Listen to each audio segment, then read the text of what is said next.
Hello and welcome to Ames Media News Highlight. I am Ibrahim Olagunju. Sanwo-Olu invited military because police were overrun, Army General said to Lagos panel. Brigadier General Ahmed Taiwo of the Nigerian Army has alleged that Governor Sanwo-Olu invited the military during the NSAS in Lagos to avoid total anarchy. Taiwo is the commander of 81 Military Intelligence Brigade, Victoria Island, and he spoke on Saturday when he appeared before the Lagos Judicial Panel on the NSAS protest. The panel is also probing the Lekki tollgate plaza shooting by soldiers on October 20, 2020. A senior officer reminded Nigerians that the situation in Lagos had gotten out of control, and that made the governor of Lagos State ask for military intervention. And in my opinion, that was the correct thing to do since the police had been overrun and policemen were fighting for their dear lives. The Nigerian National Petroleum Corporation, NNPC, had confirmed its increment in the pump price of petrol. NNPC said the slight increment was due to prevailing market forces to demand and supply. A statement by its Group General Manager, Group Public Affairs Division, Kenneth Obatero, confirmed the PPMC's statement of an increment. Still on Magu, the president has explained why it's probing the suspended acting chairman of the Economic and Financial Crimes Commission, EFCC, Ibrahim Olagunju.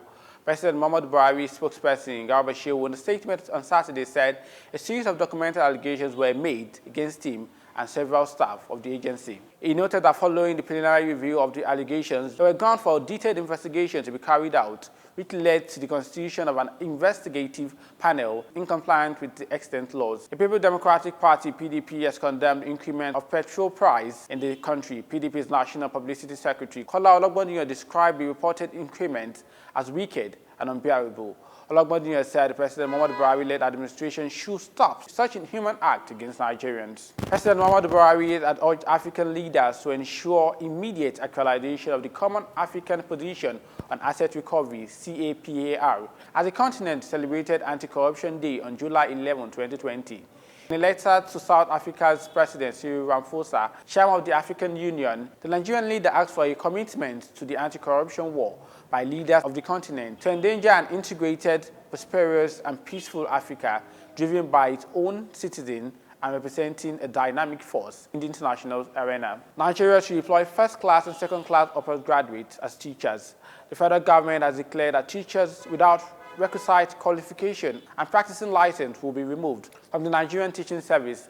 The government said henceforth first-class and second-class upper graduates will be taking teaching jobs. Permanent Secretary, Ministry of Education, Sonny Echono, made this known on Saturday in Abuja. He spoke while monitoring the conduct of the 2020 October Diet Batch B Teachers Professional Qualifying Examination. He said in a quote, "By 2021, we will not engage teachers if they do not meet particular threshold. We are now limiting entry point of teaching only to the best who are qualified.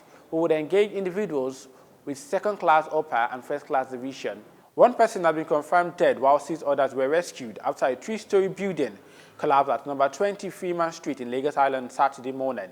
The Southwest Coordinator, National Emergency Management Agency, NEMA, Ibrahim Olagunju, while speaking to newsmen, said the occupants were fast asleep when the building collapsed. And on sport, Nigeria threw away a 4-goal lead against Sierra Leone on Friday to draw 4-4 in an African Cup of Nations qualifier played in Benin City, Edo State.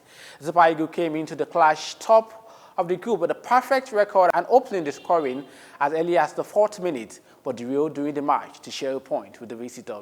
And this brings us to the end of the news today. Join me midweek as I bring to you the midweek news. I am Ibrahim Olagunju. Do have a great week ahead.